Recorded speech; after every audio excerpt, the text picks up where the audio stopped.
A couple days ago, I watched the Melania documentary, 1 hour and 44 minutes dedicated to Melania Trump, focusing on her struggles as an immigrant, a mother, and the First Lady of the United States. When I tell you this documentary fucking sucked, words cannot describe how deep the hatred in my heart is for this quote unquote movie. I wanted to go watch it for myself because I believe that if you're going to be a critic on anything and have your opinion matter to any extent, you need to consume the source material that you're judging.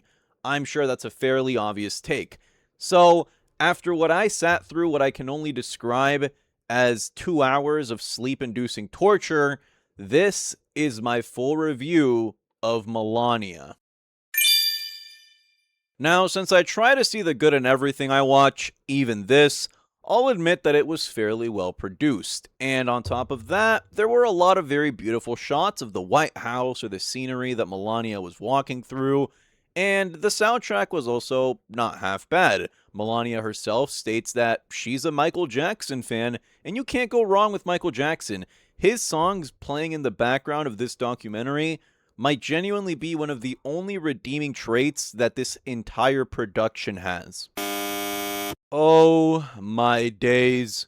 Where do I even begin? I think the biggest sin this documentary commits is that it has nothing to say.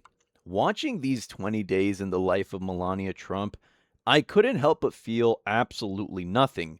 By the end of the movie, I didn't even know her any better than I did at the start. This movie is aggressively apolitical, which is so funny when you take into account that we're watching 2 hours dedicated to a woman who is the wife of the President of the United States.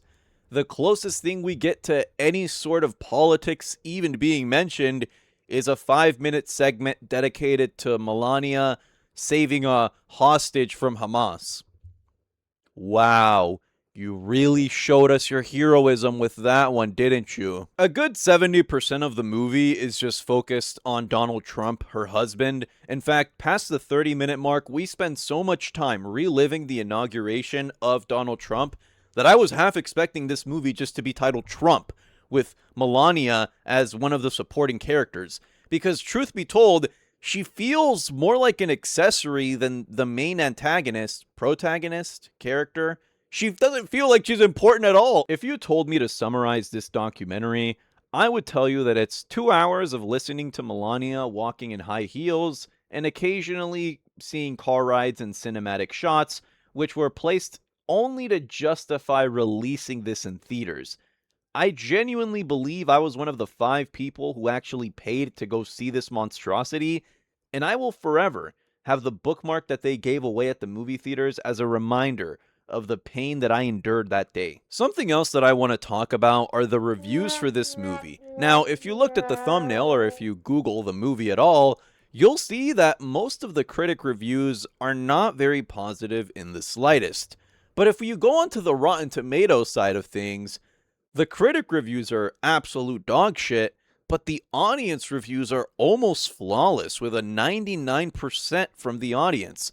Now, logically, this intrigued me, so I began reading some of them. And as I was scrolling through a sea of reviews, there were plenty of 1-star reviews, which is understandable, but there were also more 5-star reviews. And something else that was funny, which I think is worth noting, is that every single time that I clicked on the profile of someone that left one of these glowing 5-star recommendations, Melania was the only movie logged on their entire account. No other TV shows, no other movies, nothing at all. Huh, that's a little weird. Meanwhile, if you look at the profiles leaving negative reviews, you'd usually, not always, but usually see at least one other title logged.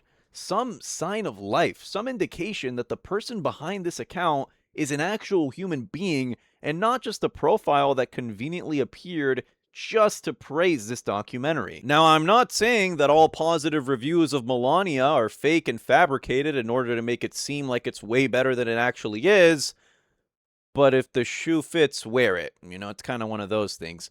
Of course, you're entitled to have your own opinion, but I almost can't believe that there would be such a massive audience of people that are willing to die on the hill that this documentary is actually watchable. Another thing that absolutely baffles me is the budget for this movie. $40 million went into producing this documentary, and I cannot for the life of me figure out where the hell that money went. Sure, it's well produced, but all they did was film Melania walking places that she already had to be in, and then they threw a couple 30-second talking head segments. So now I'm left wondering, is this some sort of money laundering scheme? Or did Melania give herself a really generous salary for starring in her own movie? Honestly, your guess is as good as mine. For reference, Iron Lung, a movie that came out around the same time as Melania, had a $3 million budget and was significantly more entertaining and better scripted than anything Melania has to offer. And yeah, I know it's not entirely fair to compare two movies from completely different genres, but if Markiplier can make something happen, make something compelling without even a tenth of the budget Melania had, it really makes you wonder, are the people behind this documentary incompetent? Or was this thing made to suck on purpose? In the end, the best way I can articulate how this movie feels is style over substance.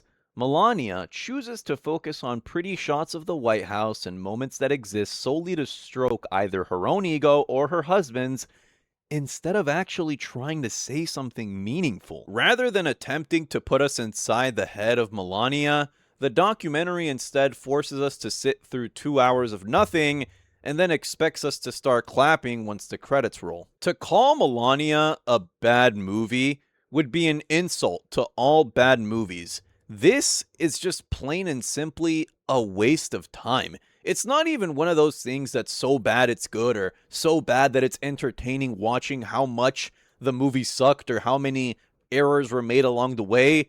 This is just depressing. And once I finish editing this video, I'm washing my hands of this movie and never letting it cross my mind again. Because every single second I spend thinking about this documentary is a second of my life I am never getting back.